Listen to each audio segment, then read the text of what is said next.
Hi folks, Florida Man here. Today I'm bringing you the fourth part of my Basics of Austria series, which I'm going to call Building the Empire. This video presumes that the first few years as Austria went well, and you eliminated one of your neighbors from contention. We will therefore be discussing how you deal with your surviving neighbors, decide where to go next, and ultimately build a powerful Austro-Hungarian empire to conquer the remainder of the world. If you began the game by allying with Italy and/or Russia against Turkey, the demise of Turkey gives you a certain degree of freedom in where you go next, at least in theory. In practice, one of your neighbors is likely to be more threatening than the other, and I recommend you make your next war decision based on that. Usually as Austria, I find it's good, all else being equal, to eliminate both Russia and Turkey as early as possible.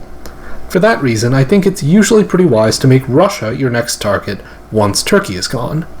This is usually one of the safer routes towards building your Austro-Hungarian empire, especially if you can get Russia to let his guard down or get German or English help against Russia. The good thing about going after Russia is that frequently Italy will work with you to go after the Russian-controlled Turkish centers, and on the other hand, the land-contiguous Russian centers are pretty easy targets for Austria.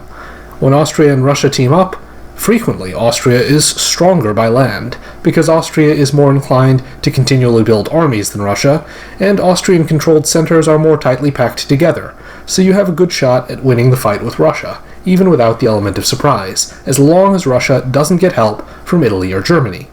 Get Germany on your side if Germany looks capable of getting involved in the fight by promising him St. Pete and Warsaw and/or maybe Moscow, depending on your unique circumstances. Russia will collapse. My only other advice is that if you turn on Russia, you crush Russia thoroughly before you do anything else or go after anyone else. I have been the player, so many times, who gets attacked and reduced to 2 or 3 centers, and it is possible to be resilient against such an attack. Geographically, I think Russia is one of the most naturally resilient powers against attacks that reduce it to 2 or 3 centers, alongside France and Turkey. On the other hand, if you attack Italy, the main recommendation I have is to build up your navy. Otherwise, you will either fail to defeat Italy, or you'll get overwhelmed when France decides to launch an expedition into the Mediterranean, as he inevitably will. If you began the game with an attack on Russia, you have to choose between attacking Turkey or Italy next, once Russia is gone.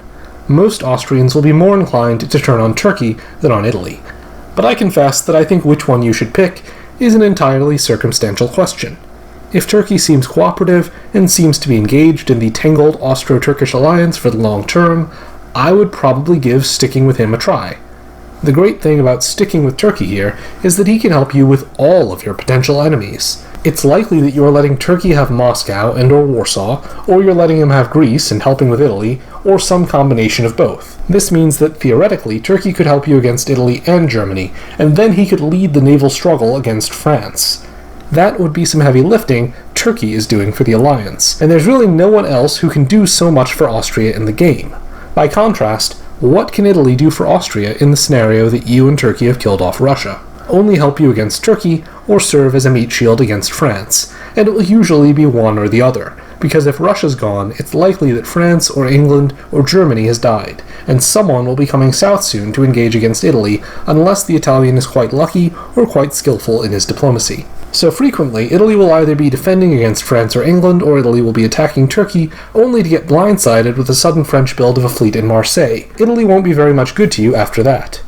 Even if Italy helps you defeat Turkey and starts to do well against France, Italy can't help you when you need to fight your next enemy, Germany. At worst, Italy may be tempted to turn on you and help Germany instead. Turkey will be subject to the same temptation, but unlike with Italy, Turkey at least has some possibility of joining forces with you against Germany. Italy almost never ends a diplomacy game in control of German centers, whereas Italy is doing rather badly in the endgame of a diplomacy game if his position does not include any Austrian centers. Every situation in diplomacy is individualized, because every position is played by unique human beings, and we have more experiences to draw on every time we play, but I think I'm giving you a flavor for what my general preferences are here, as well as possibly what is actually most beneficial to do when playing as Austria.